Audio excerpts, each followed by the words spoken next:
signature brand is for the now normal. So there's no new normal. It's an ever-changing landscape now. So our signature brand is the culmination of 4 Ps. And it's where our professional brand has intersected with our personal brand.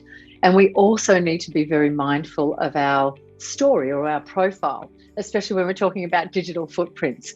It is actually our profile that will spearhead that digital footprint. But now more than ever, this signature brand has to be infused by the 4th and most important P, which is purpose. We have to be purpose or mission-led to be able to, especially as female founders, get out of our own way and actually be there for the impact and legacy that we know we can drive in the market. In the last 2 years, we've seen all of the personal brand collide with the professional brand. So we've seen everybody's lounge room. We've seen their cats on the keyboard. We've seen their kids. We've seen everything. So we're in this new era of really blurring the lines between what our personal brand is and what our professional brand is.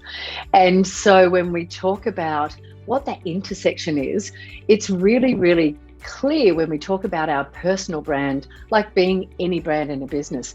It's what we stand for. It doesn't actually change. It's the culmination of our identity. So what we're known for. So if you think about it in branding terms, it is a brand, where our professional brand is our story. And it's usually our business or career story. And it's really to influence those people in a sphere of who are going to fund us, who are going to invest in us, who are going to buy from us. And so our professional brand is this campaign, I guess. It's the marketing of our personal brand, and it's ever evolving and it's ever changing. And then, Faye, we've also got our corporate identity, and that's the process of how we actually see ourselves in our business brand. And so as founders, and especially female founders, the conundrum is, how do I carve out my identity and what I'm known for? And then how do I put that story into place in my about page, in my funders proposal? And then how does that work with the corporate identity of my business or my brand? The first thing we need to do is understand what our signature brand is. Think about it as a resume or a CV, or even your LinkedIn profile. We tend to take a snapshot of what we've done before as a look back and put a laundry list of what our skills and talents have been. Let's scrap that. The first thing we do is we look forward. We look at what the work that matters to us is, what we want to do more of, and what skills and talents we pull together in this story that people can see our value in. So now it's an ambitious look forward. It's no longer a laundry list of what we can do, but much more of a value list of what we're capable of and how people use us. So that's the first thing. The second one is really getting an understanding of this one question. Asking ourselves, what does the world need from me right now? Given my skills and talents, given my reputation and my identity, and given what I'm passionate about, what does the world need from me? And let's create that as the blueprint. And the third thing is take a look at your digital footprint already and make sure that your personal brand in social media is aligned with your professional brand. Take a digital brand audit and look at the steps to how you would want to strengthen your reputation and your identity. And what are those rules of engagement of how you're going to show up and present yourself in social will be from here on? It's exactly the same as working on the global brands that I work on. We put a plan in place and we put some brand guidelines. And so I do that with everyone in their personal brand as well.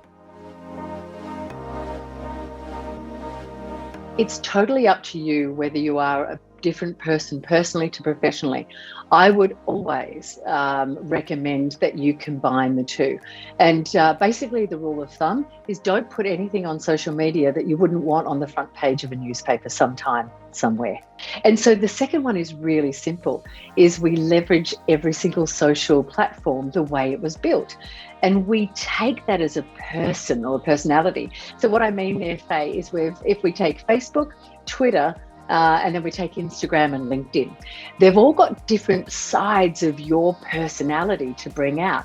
So if we look at Facebook, it's you and the kids and you on holidays, probably in your bikini, probably not. It's all of the social community contact that we have.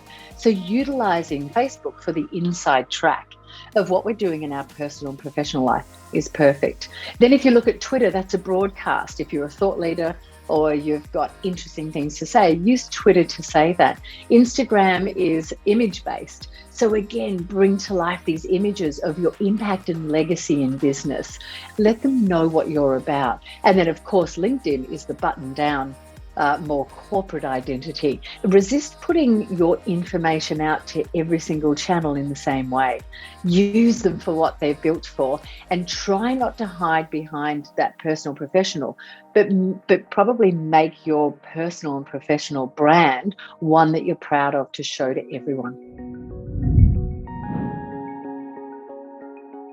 It's all around, we can't just say what we do anymore. We need to share why we do it. And so that's our purpose. We need to express how we do it differently. So that's our identity and reputation. And then we need to show our breadth of experience, which is our skills, and the depth of our expertise, which is our talents. It feels like a lot, but this is what sets us apart and what makes us memorable, especially when the gig economy is booming at the moment.